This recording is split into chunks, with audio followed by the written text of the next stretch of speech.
Like you're in deep with Christianity. There's nothing that can shake your foundation. Am I right?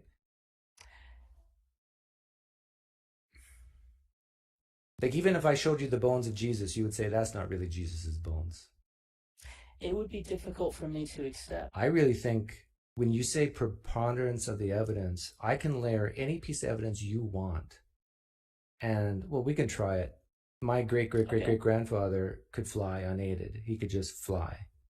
And he flew across the Grand Canyon hundreds, maybe even thousands of years ago in Grand Canyon. He just, North Rim, flew to the South Rim. That's the claim I'm making. You know nothing else at this point. Do you believe it? No. No. Okay. And are you willing to die for it? Hang on. Now, there's a document. It's kind of called a creed. It's in a letter. And in this letter, it says that he flew in front of 500. He flew in front of 12. And finally, he flew to the author of the letter. Do you believe it now? Like I said, are you willing to die for that belief? Do you believe it now, based on the claim and that evidence? Okay. No. Now let's add on, there's 4 diaries written years after my ancestor flew.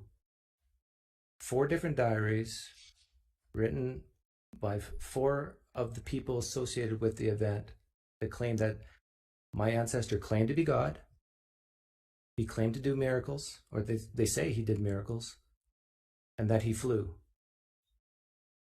And it gives more detail of who he flew in front of women first. And do you believe it now? Again, no. But no, you don't believe it. My question is, were any of those people willing to die for the Okay, belief? so this is a sticking point for you. It's the willingness to die. You don't believe my ancestor flew based on the creed, about the letters. You don't believe based on the diaries, the claim to be God, the claim to do miracles. You don't believe it. But wouldn't you know that there are traditions written 50 to 100, 150 years after my ancestor flew that his followers were persecuted for their belief in my ancestor, that he flew, and that they were willing to die for this belief. Now, we don't have any evidence that they could have recanted and still lived. However, but we have evidence that there was rampant persecution over the Flying Man followers. It says in text that they were willing to go to their death believing that my ancestor flew. Question, do you believe my ancestor literally flew?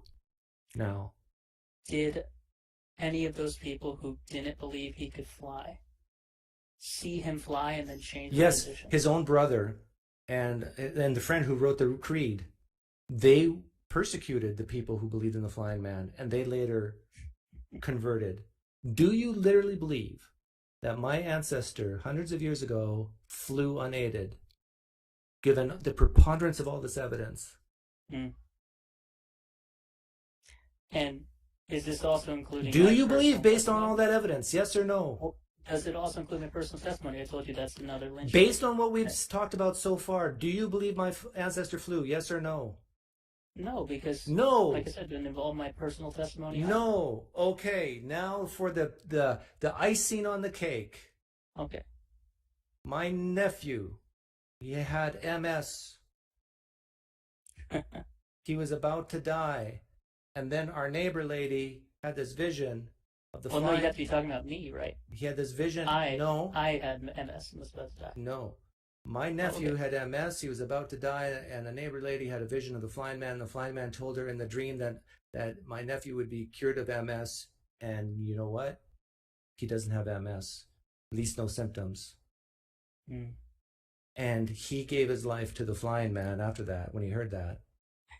And the neighbor lady actually even knew that my nephew's name. His name was Nicholas. Based on the preponderance of all the evidence that I've submitted to you today, do you believe my ancestor literally flew unaided across the Grand Canyon? Yes or no? Yes or no? No. No. You should give up Christianity then, because that's the evidence you have.